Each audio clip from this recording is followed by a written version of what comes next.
On the earlier episode, we heard from banking industry stalwarts on digitization in their businesses. And this week, on the Economic Times and IBM present Reshape Tomorrow, we bring to you the pharmaceutical giants who talk to us about the vaccine and beyond while analyzing the structure of the pharma industry in the country.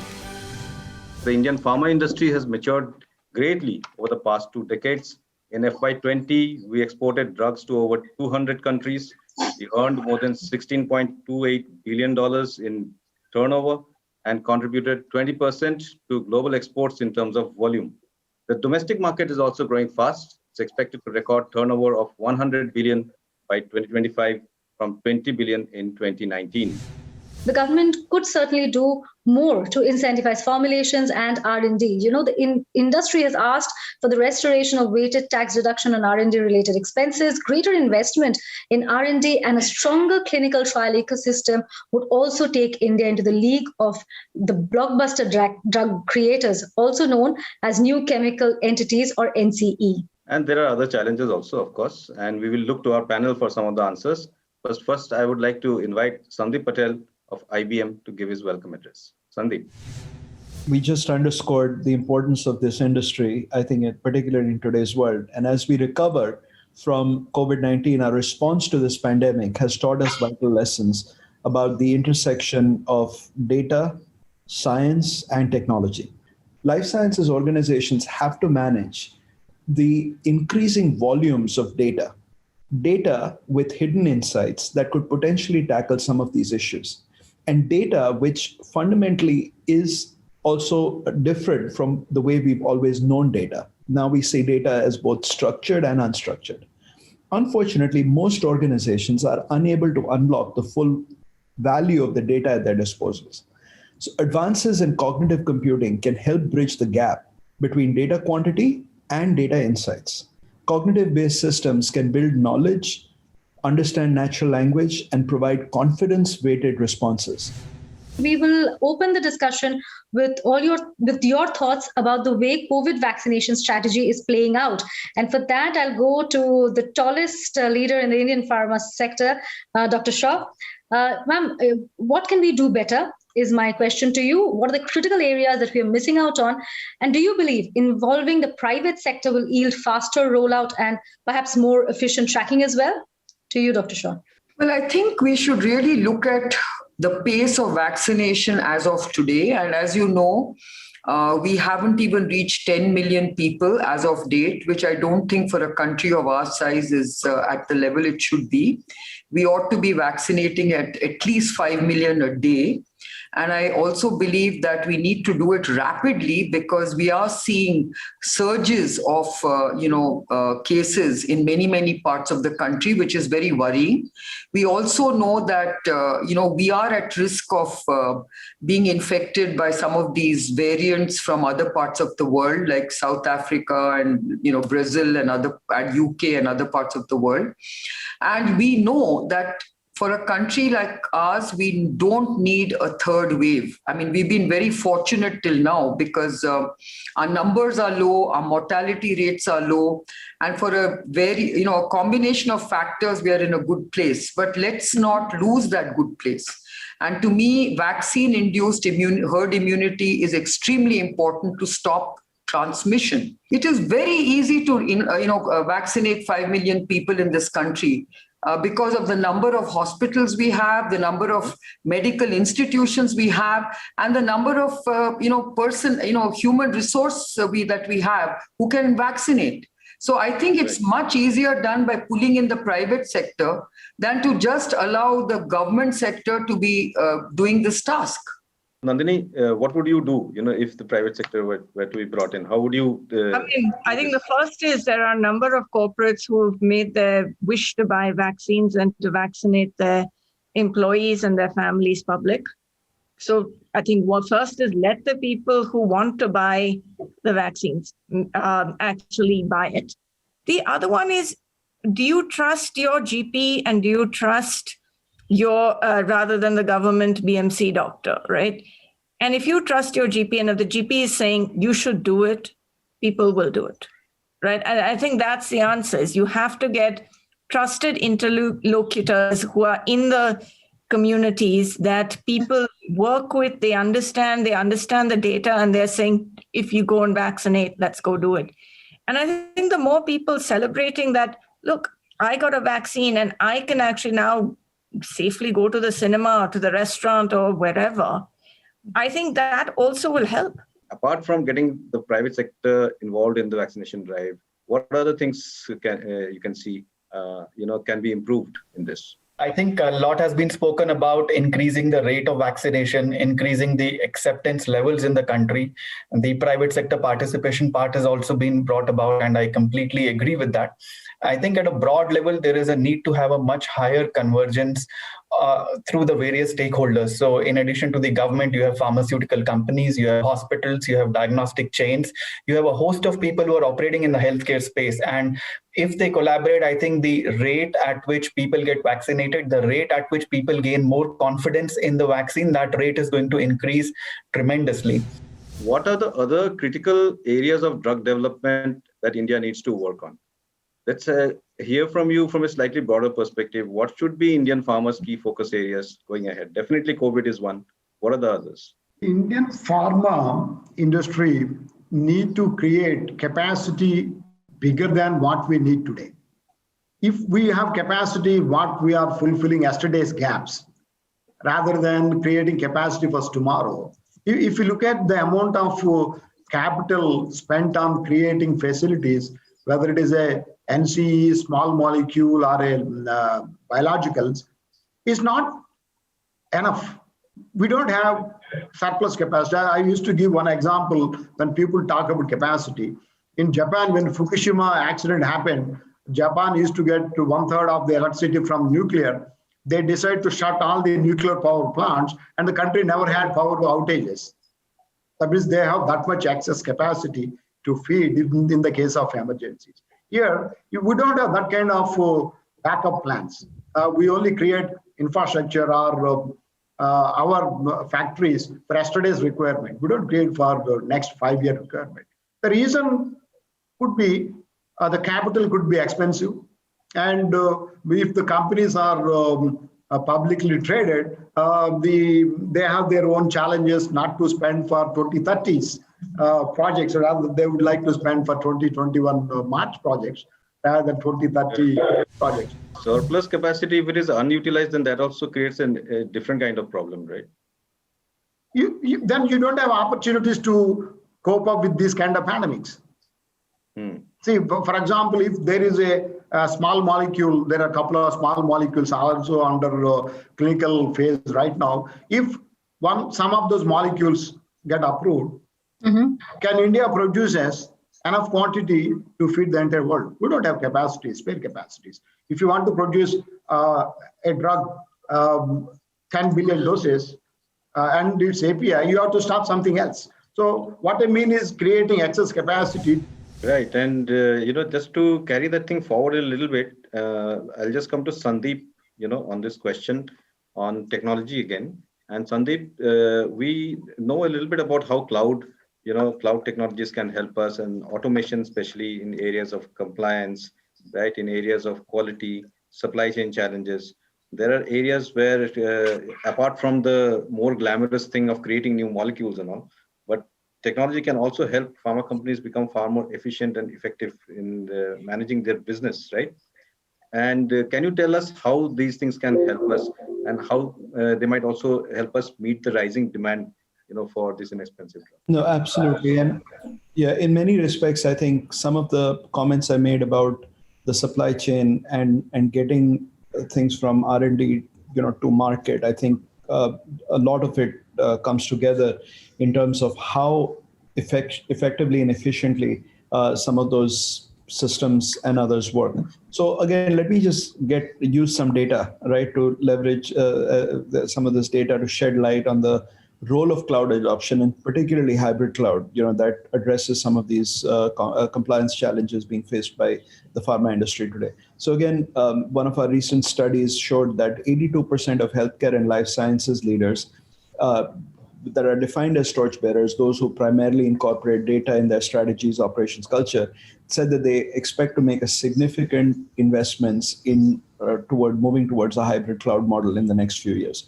Now, what do we mean by hybrid cloud? So the true value of this investment lies in ultimately completing a full digital transformation of organization, processes, and so on, right? And this is where I think where hybrid cloud becomes important is that there are only about 20% of workloads or processes, applications, data in any organization that has truly moved to the cloud on an average. And so a lot of the mission critical workloads, they are still yet to be moved to the cloud. So over a period of time, as different applications, data and others move to this more of a virtual infrastructure, which is the promise of cloud, you will have multiple cloud properties, you will have on-premise infrastructures and so on. And this is where the adoption of hybrid cloud acts as a complete game changer. So a hybrid cloud does make it possible to improve the agility, scalability, and portability of enterprise applications, things which you use for research, for supply chain, ERP systems and others, as well as data, by combining the benefits of a public cloud and an on-premise infrastructure. We need more innovation through partnerships. We need more technology, which is going to play a major role in the development of the pharma industry. While we should focus on creating new chemical entities, we must not forget our country. We must not forget that we are the world's lowest cost producer of generic medicine, and we must not lose that advantage.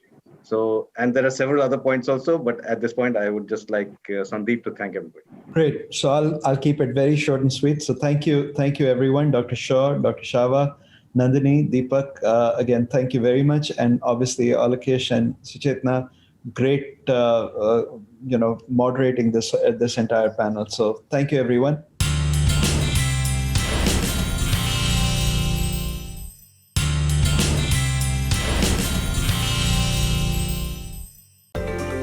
Welcome back to the Economic Times and IBM present Reshape Tomorrow, a series where industry CEOs across different sectors came together to share their insights.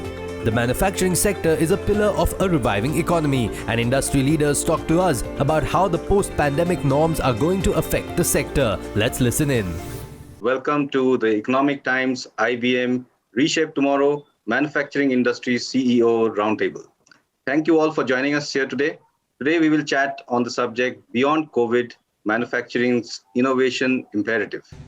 Manufacturing is, as we know, the core to the strength of any economy, and a dialogue among CEOs of different segments of manufacturing will hopefully throw up a lot of takeaways for all of us. I would like to welcome Sandeep Patel, MD of IBM India and South Asia, to deliver his welcome address. Thank you, Alkesh. So 2020 served as an inflection point for industries across the board, especially those like manufacturing, which witnessed the unprecedented impact on demand, supply, and workforce availability all at the same time. COVID-19 has made manufacturing organizations rethink how to work, design, construct, source, and operate differently. With technology emerging as a unifying factor for all of us, smart plants are being created by weaving powerful technologies into operations like automation, artificial intelligence, Internet of Things, edge computing, cloud, 5G, additive manufacturing, and digital twins. These technologies are helping manufacturers gain insights from structured and unstructured data and drive intelligence and efficiency at the plant level. That's not all. Digital adoption is drastically reshaping the manufacturing industry. I'm happy to be a part of this conversation and look forward to delving further into some of the areas driving rapid transformations in the sector and how India is poised to become a hub for manufacturing and enabling futuristic digital change in the manufacturing industry. Thank you so much. And let's dive into the discussion. So I'll go to Deepali with the first question as we begin this panel discussion today. So my question to you is that at a time when your input costs are rising, given the rising price of commodities, how are you balancing this, the rising price of commodities, which is your input cost, and ramping up capacity? Technology is going to play a very big role, acceleration of technology and automation. And that's where we have also started working at Welspun. So I think now even to calibrate and to be competitive in this world of Vietnams of the world and the other competition that we face, we will have to be, so it's not just commodity. So commodity is going to be an element today, but it's going to be something else tomorrow. I'll take a question to Mr. V.R. Sharma, sir. While rising commodity prices is a pain point for Dipali, it's what's got you smiling all the way, right? I mean, it's been a good year. Bullish commodity prices have helped. So what kind of challenges are you looking at in the medium term? Commodity prices have gone up worldwide for the last couple of months. And these prices will remain on upward trend at least for next 2 years' time. The manufacturing sector, it does not only contain, or it does not only contribute to the nation's overall GDP by 15 to 20%. No, it contributes about 75 to 80%, because everywhere the manufacturing is involved, whether it's banking sector, what the banks will do, there's no manufacturing. What the building industry will do, there's no manufacturing. What the real estate will do if there's no manufacturing. What the water pipelines, water management will do, there's no manufacturing. Similarly, what the people will do, there's no manufacturing. So MSMEs, the large-scale industries, and the overall manufacturing sector plays a very, very vital role. So be it mining sector, be it manufacturing sector, be it building constructions or real estate, everything is working and revolving around manufacturing. Thank you, Mr. Sharma. That's a very, strong advocacy of the manufacturing sector. And Abhijit, if I can come to you on this. So Mr. Sharma talking about, how everything has come back and cars and, buildings and everything. That's good news for you, no? Abhijit, I mean, I've already seen your volumes go up by some 30-35%. It's been up and down, so you prepare yourselves, for a shutdown or a semi-shutdown, and then you suddenly have a surge in demand and you don't know how to scamper back into normalcy and try to produce as much as possible, and almost operating at almost 100%. So that's the type of fluctuation which keeps happening in terms of demand. The second part of it is digitization, which came into play, and this is very normal in the COVID period with everyone sitting at home. Obviously, e-commerce and DIY became very important. Abhijit, as you talk about building these tools which have added to your resilience, what do you think are the challenges going ahead in the next, say, 6 months to a year? As I said, one of the big ones is, the volatility and the predicting of the demand, and the prediction of demand is difficult, and you need to react to that. Second, someone, Dipali mentioned, and Mr. Sharma was scaring us that, it will go into last for 2 years. So the commodity price is something, which is an issue because, if that remains at these levels, obviously, either we have to take a price increase and pass it on. That is something which, many of us are hesitant at this stage because demand per se might be affected. We don't know how stable the demand is. So if you try to do that, then it might result in a little bit of a slowdown in the demand. It's really not a buoyant demand. Some of it is past, pent-up demand, which is there. So we don't want to tinker too much there. On the other hand, if you don't take up the prices, you have this price pressure on you, and the margins get squeezed. So it's a thin balancing act which you have to do, and then maybe selectively take up prices in the categories where people can afford to pay, and in some of the mass categories you remain where you are. So that's what we are playing with. And that's the challenge which one has to face in the near future. Vivek and Ashwatram, you guys need to come in at any point. We're talking about let's have this discussion. Whoever wants to come in first, just talk about what performance you're looking at for your industry and for yourself in the next 12 months, and what are the primary challenges you see. Demand has come back very, very strongly. And as a matter of fact, it's come back so strongly that we are facing all kinds of supply chain issues. And I feel that we are at a right point in the Indian economy where we can really capitalize on these opportunities. But we have to be focused and determined to do better than others, and put our money where our mouth is, and keep making progress. I'll come to Vivek. Vivek, we were reading an interview that you'd given in December 2019, where I remember you said that ThyssenKrupp is eyeing revenue of 4,000 crore over 5 years. Are you still that bullish about India? I'm always looking in every situation, what is the opportunity that we have? So now last year, when we were just starting with this lockdown phase, and we had a quick management team meeting, and we said, what's the opportunity? And so we realized that if we were going to be sitting in at home, all of our customers were also going to be sitting at home. So we said, this is the best time to go into a marketing overdrive.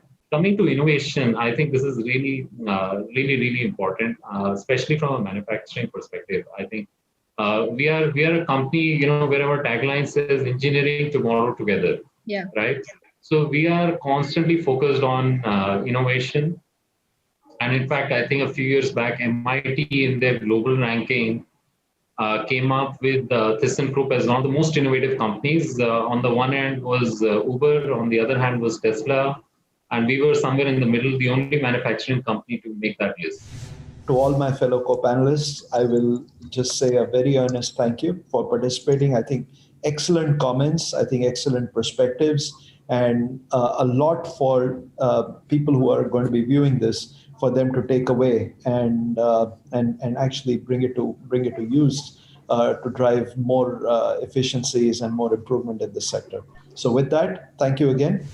Thank you, Dipali, Mr. Sharma. Thank you, Sandeep. Thank you, Vivek, Suchetna, Abhijit, Ashwath. Special thanks to IBM. By the way, this was the last in a series of 7 roundtables with CEOs that we had of different industries. It has been a spectacular series that started when the lockdown was in motion and is ending now when there's so much hope around us.